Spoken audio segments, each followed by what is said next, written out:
Une personne qui a sacrifié sa vie, entaillé ses mains, usé des couteaux pour résister à l'oppression. Encore une fois, c'est toujours un réel plaisir d'échanger avec vous. Aujourd'hui, j'avais un message très important à vous passer. Je pense qu'il est très important pour nous de parler de cœur à cœur. Vous savez, avec le temps, beaucoup de choses ont changé. Ceux qui sont plus vieux vous confirmeront que l'être humain dans sa nature a beaucoup changé aussi, sur son plan caractériel et valeur. On te dira scientifiquement que l'humain n'est plus aussi fort qu'il était dans les années 50. L'homme avait beaucoup plus de force dans ses bras, beaucoup plus de capacité. Et les plus vieux vous confirmeront qu'à l'époque, on ne voyait presque pas certaines maladies qu'on voit aujourd'hui. Ces maladies étaient inexistantes. Aujourd'hui, on s'affaiblit. On ne marche plus comme on marchait dans le passé. Mon père, par exemple, adore marcher à pied. Et malgré mon âge, à chaque fois que j'ai marché avec lui, je m'essoufflais. Parce qu'il avait des capacités que je n'avais clairement pas.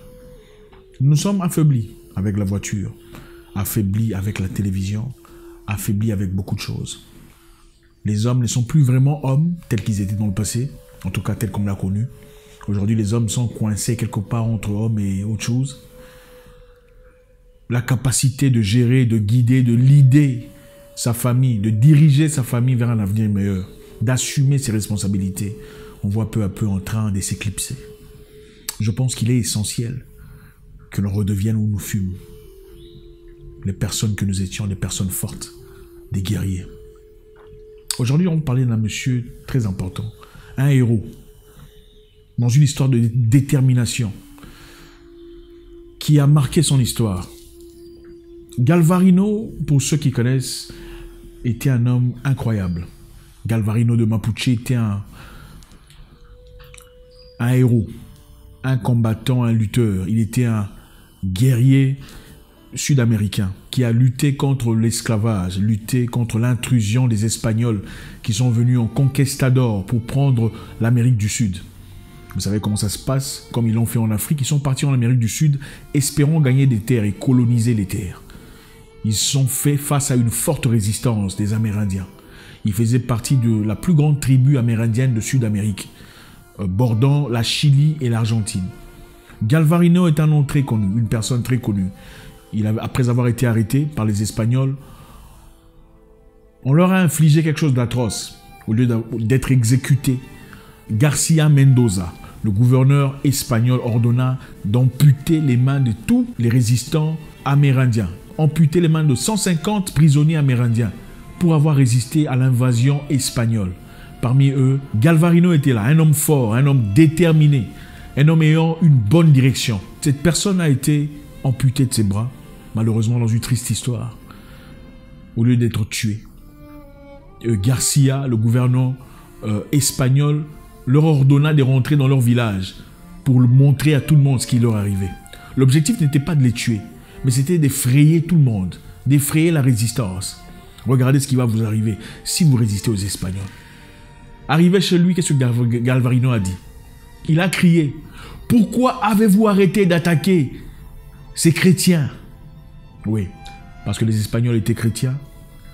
Ils venaient conquérir au nom du christianisme. Ça ne veut pas dire qu'ils représentaient le christianisme dans le bon sens.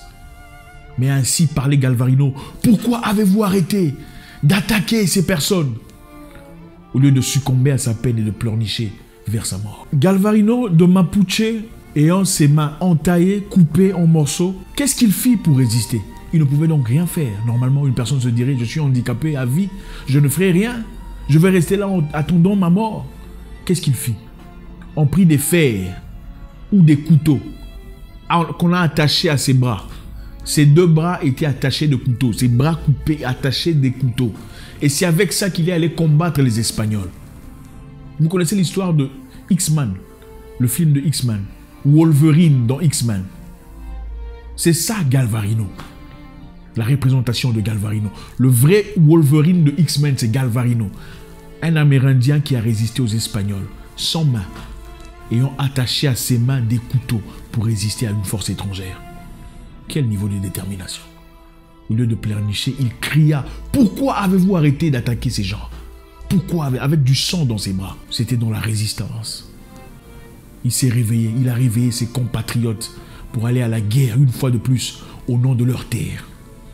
Galvarino partit. Et qu'est-ce qui se passa? Ils ont lutté contre les Espagnols, une armée moderne à l'époque. Il a encore été arrêté une seconde fois. Cette fois-là, il n'avait pas assez de chance. Cette fois-là, devant sa mort, il dit « La seule chose que je regrette aujourd'hui, on espérait le voir se repentir. Il dit « La seule chose que je regrette, c'est que la mort m'empêchera de vous détruire, même avec mes dents, d'entailler vos chairs. » Vous voyez l'esprit d'un guerrier. Les gens doivent comprendre une chose. L'être humain ne vit pas seulement pour manger et mourir. Beaucoup de personnes ont fait aujourd'hui de la bouffe leur raison d'exister. Au fait, les gens se réveillent chaque matin, cherchant comment je vais faire pour que je mange. Les enfants doivent manger.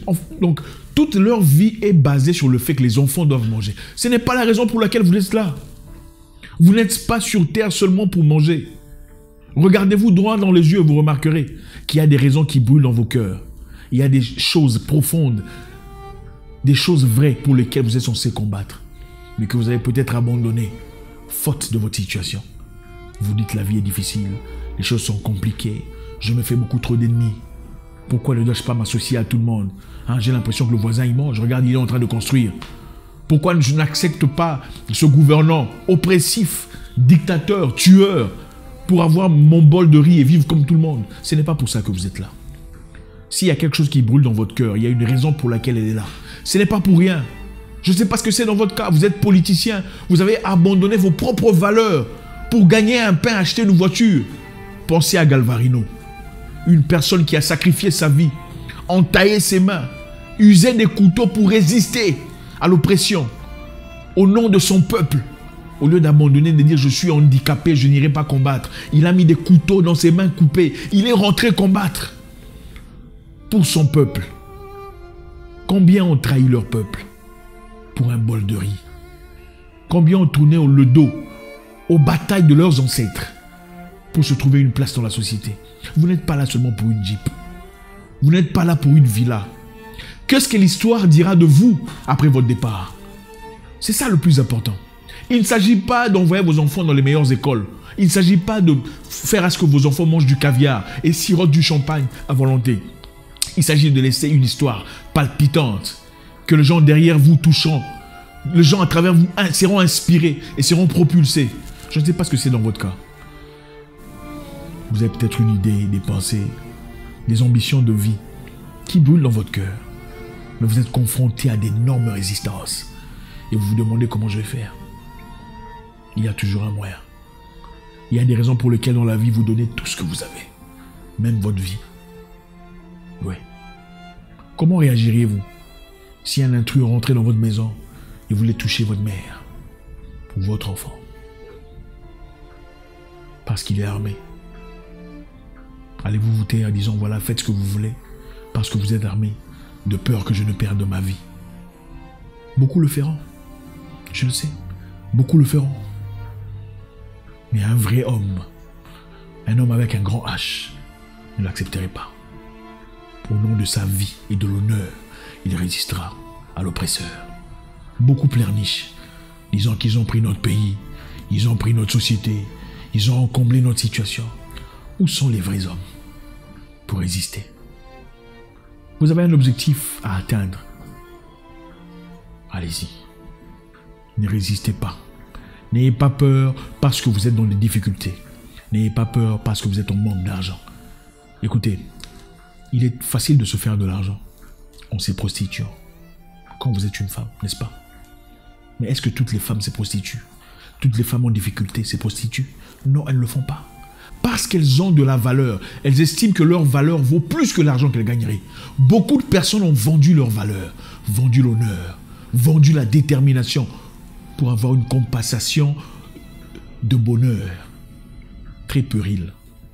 Aujourd'hui, j'appelle à votre conscience. Je ne sais pas ce que c'est, encore une fois dans votre vie.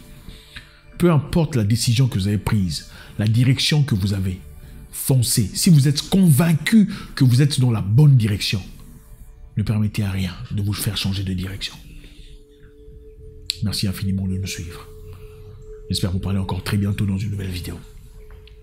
Mon nom est Zach Mwikassa, le guerrier noir.